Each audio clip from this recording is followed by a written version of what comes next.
Good morning everyone. In today's video, we are going to show you how to get a list of reseller or associate who have not completed their EKYC.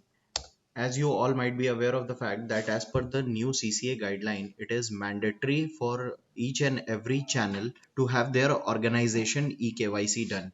So first of all, you have to log into your Capricorn.Cash portal. This would be the first screen that would appear in front of your screen. What you need to do is you need to click on office and then select view reseller if you are a channel partner.